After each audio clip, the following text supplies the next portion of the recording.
ಈ ರಸ್ತೆಗೆ ಬಂದಿರುವಂಥ ಜಾಗ, ಈ ರಸ್ತೆಗೆ ಹೆಚ್ಚು ಕಮ್ಮಿ 200-250 ಅಡಿ ಬರ್ತದೆ ರೋಡ್ಗೆ, ಈ ರೋಡ್ಗೆ. ಇದಕ್ಕೆ ಎರಡು ಕಡೆಯಿಂದ ರಸ್ತೆ. ಇದು ಟೌನ್ಗೆ ಹತ್ತಿರ ಇರುವಂಥ ಜಾಗ. ಬೆಂಗಳೂರಿಂದ 100 ಕಿಲೋಮೀಟ್ರು. 5 ಎಕರೆ ಬಂದಿರುವಂಥ ಜಾಗ. ಜಾಂಟ್ಕಾಯಿ ತೋರಿಸ್ತಾ ಇದ್ದೀನಿ. ಜಾಗ ಮಾತ್ರ ಭಾಳ ಸ್ಕ್ವೇರ್ ಆಗಿದೆ, ತುಂಬ ಚೆನ್ನಾಗಿದೆ. ನಾಳೆ ದಿವಸದಲ್ಲಿ ಕಮರ್ಷಿಯಲ್ ಜಾಗ ಬೇಕಾದ್ರೆ ಮಾಡ್ಬೋದು. 2 ಬೋರ್ಗಲ್ಲು, ಒಂದು 900 ಅಡಿಕೆ, ತೆಂಗು ಕೌಂಟ್ ಮಾಡಿಲ್ಲ ಎಷ್ಟಿದೆ ಅಂತ. ಇದೇ ರೀತಿ ಜಾಗ ಮಾತ್ರ ಸೂಪರಾಗಿದೆ. ಒಂದು ಮನೆ, ಸ್ವಂತ TC, 2 ಬೋರ್ಗಲ್ಲು. ಇದು ಟೌನ್ ನಿಮಿಟಿಗೆ ಸೇರಿರುವಂಥ ಜಾಗ. ಇದು ಜಾಗ ಮಾತ್ರ ಭಾಳ ಸ್ಕ್ವೇರ್ ಆಗಿದೆ, ತುಂಬ ಚೆನ್ನಾಗಿದೆ.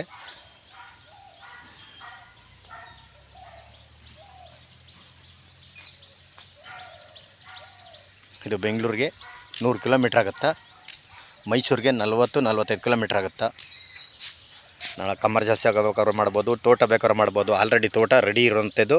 900 ಅಡಿಕೆ, ತೆಂಗು, ಬೇರೆ ಬೇರೆ ಹಣ್ಣಿನ ಗಿಡಗಳಿದಾವೆಲ್ಲ ಕೌಂಟ್ ಮಾಡಿಲ್ಲ ನಾನು. ಈ ರಸ್ತೆಗೆ ಅಟ್ಯಾಚ್ ಆಗಿರುವಂಥ ಜಾಗ 5 ಎಕರೆ. ಇವರು ಟೋಟಲು ಲಂಶಮ್ಮು 5.5 ಕೋಟಿ ಹೇಳ್ತಾ ಇದ್ದಾರೆ.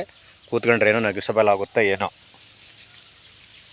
Direct party, direct owner, legal document ಜನರಲ್ಲು, ಡೈರೆಕ್ಟ್ ರಿಜಿಸ್ಟ್ರೇಷನ್ ಐತೆ. ಇವರು ಮುಂದುಗಡೆ ಮಾತ್ರ ಸ್ವಲ್ಪ ಪೆನ್ಸ್ ಹಾಕಂದ್ರೆ, ಹಿಂದೆಗಡೆ ಏನೋ ಪೆನ್ಸ್ ಇಲ್ಲ, ಪೆನ್ಸ್ ಹಾಕಬೇಕು.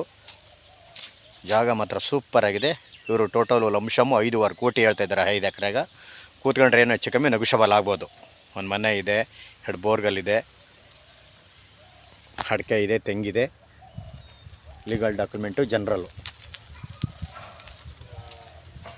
ಈ ರಸ್ತೆಗೆ ಅಟ್ಯಾಚ್ ಆಗಿರುವಂಥ ಜಾಗ 200-250 ಅಡಿ ಬರ್ತದೆ ರೋಡ್ಗೆ, ಟೌನ್ ಲಿಮಿಟು.